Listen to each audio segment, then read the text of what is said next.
जय श्री राम, जय बालाजी सरकार। नमस्कार दोस्तों, मैं सरिता शुक्ला अपने और आपके YouTube चैनल पर आप सभी का स्वागत करती हूं और बालाजी से यह प्रार्थना करती हूं कि आप सभी लोग सकुशल अपने घर सुरक्षित हों। दोस्तों, आज की वीडियो में सावन शुरू हो गया है, सावन को लेकर के बना रही हूँ। कुछ बहुत ही विशेष चीज़ें आप लोगों को उपाय बताऊंगी। यह वीडियो पूरी अवश्य देखिएगा। यह वीडियो से आप लोगों को बहुत ही लाभ होगा। वीडियो शुरू करने से पहले सबसे पहले सभी बड़ों को सादर चरण स्पर्श, छोटों को शुभ आशीर्वाद और जो मेरी उम्र के हैं उनको प्रेम भरा नमस्कार। और बताइए कैसे हैं आप सभी लोग। आशा करती हूँ कि मज़े में ही होंगे और मज़े में ही रहिए। देखते देखते सावन महीना भी आ गया, एक सोमवार भी चला गया, दूसरा सोमवार भी आ जाएगा। देखते देखते जितनी भी सुहागन महिलाएं हैं उन लोगों से कहूँगी कि भोलेनाथ की खूब आराधना करिए, खूब हरी हरी चूड़ियाँ पहनिए, हरे हरे कपड़े पहनिए, एकदम हरे हरे रहिए। खूब भगवान करें कि ज़िंदगी में आप लोगों के हरियाली और खुशहाली बनी रहे।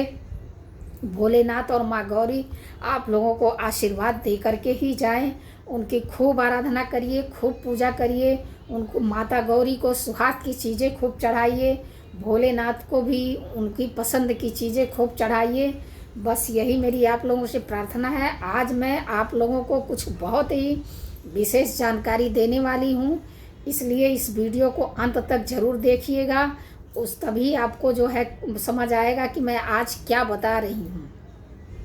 देखिए दोस्तों, वैसे तो सावन महीने में बहुत तरह के पूजा करने के विधान हैं। ये पूरा सावन का एक एक दिन जो है समझ लीजिए बहुत ही महत्वपूर्ण है। कोई जैसे सावन का सोमवार ही नहीं, सावन का एक एक दिन मान लीजिए, सोमवार हुआ, मंगलवार हुआ, बुधवार हुआ, कोई भी दिन ऐसा नहीं है जो बड़ा ना हो। इसलिए ऐसा मान के चलिए कि सावन महीने का एक एक दिन बहुत ही शुभ है, बहुत ही बढ़िया है। और इस साल सावन के महीने में बहुत सारे योग बन रहे हैं। इसलिए जो है जितना हो सके भोलेनाथ की आराधना करिए, उनकी पूजा करिए, उनको पसंद की चीज़ें चढ़ाइए। आपके जीवन में खुशियाँ ही खुशियाँ होंगी। जैसे जो पति पत्नी हैं जिनके बीच बहुत अनबन रहती है, तो उनके लिए स्त्रियां महिलाएं क्या करें, एक सिंदूर की डिब्बी ले लीजिए और लेकर के चले जाइए भोलेनाथ के मंदिर। उस डिब्बी में से थोड़ा सा सिंदूर माँ गौरी को चढ़ाइए। फिर वह डिब्बी ले आकर के जहाँ आप श्रृंगार करती हैं उस जगह पर वो डिब्बी ले आकर के रख लीजिए। देखिएगा धीरे धीरे आपके और आपके पति में जो झगड़ा चल रहा था वो रिश्ते अपने आप ठीक हो जाएंगे। और देखिए, आज मैं आप लोगों को भोलेनाथ के कुछ अभिषेक के बारे में बताऊंगी, इसलिए जो है इसको ध्यान से सुनिए। गंगा जल, जैसे कि गंगा जल से अगर आप भोलेनाथ का अभिषेक करते हैं तो उससे आपको क्या लाभ होता है। तो गंगा जल से अभिषेक करने में, जैसे मान लीजिए अब गंगा जल आपको नहीं मिला, तो जो जल आप अपने, पहली बात तो कभी भी भोलेनाथ का अभिषेक करने जाइए जल अपने घर से लेकर के जाइए। और गंगा जल मिलना हर जगह मुश्किल नहीं है कि इतना लोटा भर के आप ले जा सकें। तो उसमें 2 बूंद गंगा जल अगर आपके घर में है, सभी लोग रखते हैं। हमारे हिंदू धर्म में भाई ये बहुत अच्छी चीज़ है कि बहुत सी चीज़ें ऐसी हैं जो हम लोग अपने घर में रखते ही रखते हैं। तो उसमें से 2 बूंद गंगा जल लोटे में डाल लीजिए, उससे ले जा कर के भोलेनाथ का अभिषेक करिए। इससे आपके घर में सुख समृद्धि की कभी भी कमी नहीं होगी।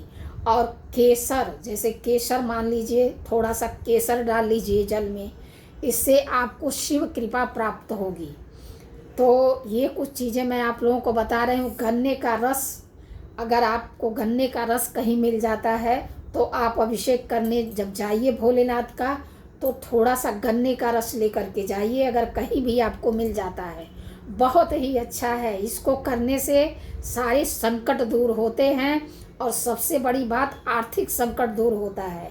और आपको नौकरी और व्यवसाय में कोई समस्या है वह भी दूर होती है। इत्र आता है, इत्र का अभिषेक करने से आपको मानसिक जो तनाव रहता है उसमें आपको शांति मिलती है। और दूध के अभिषेक, जैसे दूध से जो लोग अभिषेक करते हैं उनको संतान प्राप्ति, अगर आपको संतान की इच्छा है, आप संतान प्राप्त करना चाहते हैं, तो सावन महीने में डेली जो है भोलेनाथ को दूध से अभिषेक उनका अवश्य करिए, आपको संतान प्राप्ति अवश्य होगी। दही का अभिषेक करने से कार्यों में आ रही, अगर आपके किसी भी कार्य में बाधाएं आ रही हैं तो आप दही से अभिषेक करिए, इससे आपके कार्य में आ रही बाधाएं दूर होंगी और आपका जो कार्य नहीं हो रहा था वो अपने आप होने लगेगा। ठीक है। और चंदन, भगवान भोलेनाथ को चंदन लगाने से आपके घर में सुख और शांति की प्राप्ति होगी। मैं आज आप लोगों को एक एक चीज़ के बारे में बता रही हूँ। इन एक एक चीज़ को आप बराबर ध्यान से सुन लीजिए और नोट कर लीजिए, और यह सारे उपाय आपको जिस चीज़ की ज़रूरत हो वह एक उपाय, देखिए बहुत सारे चीज़ों के लिए एक ही साथ अगर आप उपाय करेंगे तो भगवान भी कंफ्यूज हो जाते हैं कि मैं इसको क्या दूं और क्या नहीं दूं। तो इसलिए भाई एक उपाय करिए एक चीज़ के लिए, पहले एक कार्य के लिए एक उपाय करिए, फिर दूसरे कार्य के लिए, जब आपका वह एक कार्य पूरा हो जाए तब दूसरे कार्य के लिए दूसरा उपाय करिए। तो इसलिए मैं आपको सिर्फ बता रही हूँ, इसमें से जो उपाय आपको मतलब ज़रूरी हो, अभी जिसको करना बहुत ही ज़रूरी हो वही उपाय आप करिए। देखिए चंदन लगाने से क्या होता है, सुख और शांति की प्राप्ति होती है। और शहद का अभिषेक, जैसे बहुत लोग बताते हैं शहद का अभिषेक करने से, तो थोड़ा सा शहद ले जा कर के शिवलिंग पर चढ़ाइए, उसके बाद उनको जल से उनका अभिषेक करिए। कोई भी चीज़ चढ़ाइए भोलेनाथ को, पहले वह चीज़ जैसे दूध चढ़ाते हैं तो पहले दूध चढ़ाइए फिर जल से अभिषेक करिए। ऐसे ही दूध चढ़ा के ऐसे ही छोड़ करके मत चले आइए, क्योंकि अगर आपके मुंह पे कोई कुछ लगा के ऐसे ही छोड़ दे तो आपको अच्छा नहीं लगेगा ना। ठीक वही चीज़ उनके साथ भी है कि कोई भी चीज़ चढ़ाइए, पहले उसको चढ़ाइए फिर उनका उससे अभिषेक करिए। ठीक है। उसके बाद जो है, अगर आपके पास भांग मिलती है तो भांग उनको अवश्य चढ़ाइए। शहद चढ़ाने का मैंने बता दिया, शहद चढ़ाने से आपको समाज में चाहे घर में मान सम्मान की प्राप्ति होगी। अगर आपको कोई मतलब तवज्जो नहीं देता है, आपका कोई ध्यान मान सम्मान नहीं करता है, समाज में आपकी कोई इज्जत नहीं है, तो आप भोलेनाथ का अभिषेक शहद से करिए, आपको मान सम्मान की प्राप्ति अवश्य होगी। अब आते हैं भांग। भांग जो भोलेनाथ को बहुत ही प्रिय है, तो आपको भांग चढ़ाने से क्या फल मिलता है। देखिए भोलेनाथ को भांग अर्पण करने से आपके सारे कष्टों का नाश होता है। तो इसलिए मैंने बहुत सारी चीज़ें आपको एक ही वीडियो में बता दी। भांग चढ़ाने से आपके सारे कष्ट भोलेनाथ दूर करेंगे। अब इसमें से जो उपाय आपको लगे कि हाँ अभी आपको करना ज़रूरी है, वह एक उपाय अभी करिए एक चीज़ के लिए। जब वह कार्य आपका पूरा हो जाए तब आप दूसरी चीज़ के लिए दूसरा उपाय करिए। बस अगर वीडियो में कोई गलती हो गई हो तो क्षमा करिए। ऐसी जानकारी के लिए हमसे जुड़िए, हमारे चैनल को लाइक, सब्सक्राइब और शेयर करिए। कृपया लाइक ज़रूर करिए।